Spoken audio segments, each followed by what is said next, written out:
Problem number 9. Solve for x in this equation. 5 over x minus 1 minus 7 over x is equal to 3 over 2 times x minus 2. So we should know we want to put things over a common denominator.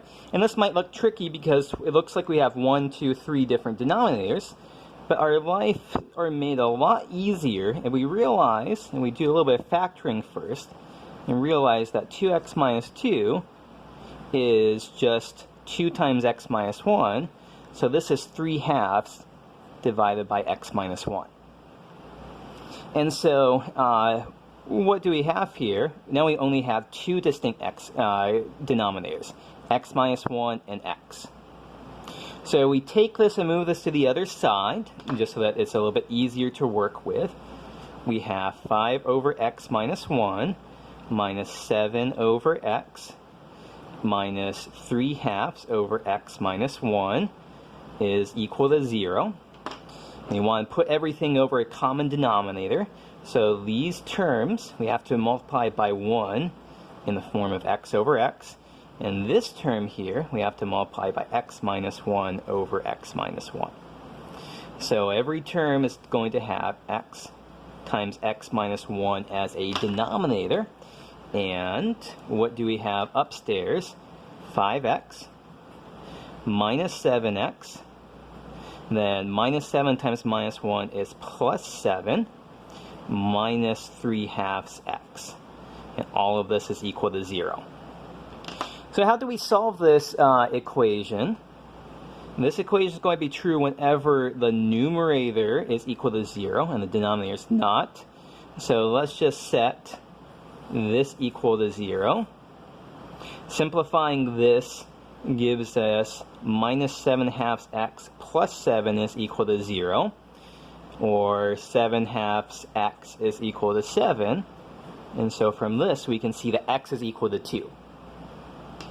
And to make sure we haven't done anything wrong, let's plug in x equal to 2 into our original equation. So 5 divided by 2 minus 1 minus 7 over 2 is equal to 3 over 2 times 2 minus 2. Is this true?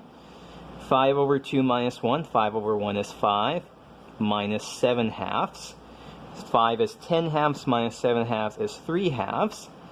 And sure enough, this is, in fact, 3 over 4 minus 2 is 3 over 2 as well. So this checks out. Then you might say, this was an easy enough problem. Why do we have to check here? Well, I made an earlier version of this video that somebody helpfully flagged me there was a mistake in it. I had the wrong answer for x. X was, I think, 2/3 or 3/2 or something like that. And I would have been able to catch it had I checked my answer. So if somebody like me makes mistakes, you might make a mistake too. And checking your answer is always a good way to, plugging back in. So checking doesn't mean just going through all your work again. It means seeing if the answer you came up with actually is the right answer. Okay, so a couple more simplification problems.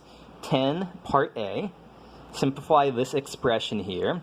And just as before, our life is going to be easier if we work on factoring stuff out in the denominator first. So there's a common factor of x in the two terms for our first denominator. And there's a common factor of 3 in our second denominator. And hey, look, we now see that we have 2x plus 3 is a factor of both of these terms here. So we can pull out a factor of 2x plus 3, and we're just left with 4 over x minus 2/3 x plus 5/3. And so this is looking a lot simpler. Why don't we put everything over an x denominator? So multiply these terms here by x over x. And so that would give us 1 over 2x plus 3 times 4x minus 2/3 x times x is going to be a 2/3 x squared plus 5/3 x all of that divided by x. And so then we can have, at the end of the day, x times 2x plus 3. Downstairs and upstairs we have 4 minus 2/3 x squared plus 5/3 x. And so that looks like a, oops, what mistake did I make here? I need to distribute out that minus sign, so that's not a plus there, there's a minus there.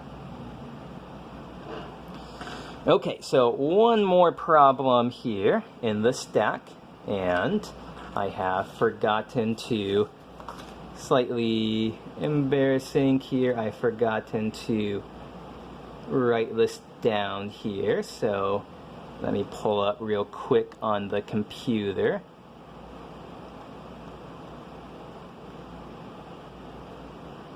Okay, so this was supposed to be 2x squared divided by x squared minus 10x plus 25 minus x plus 5 divided by x minus 5.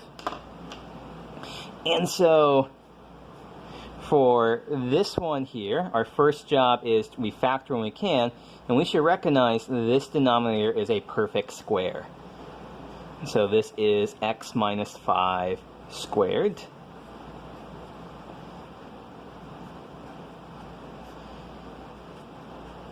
And so that says, this denominator is just x minus 5, this denominator is x minus 5 squared.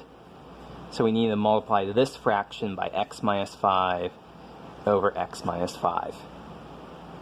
What do we end up with when we crunch this out? So x minus 5 squared is easy enough. 2x squared minus, so x plus 5 times x minus 5 would be product of, this is going to be difference of two squareds, x squared minus 25. And so we end up with 2x squared minus x squared is x squared plus 25 over x minus 5 quantity squared. And that looks pretty simplified to me.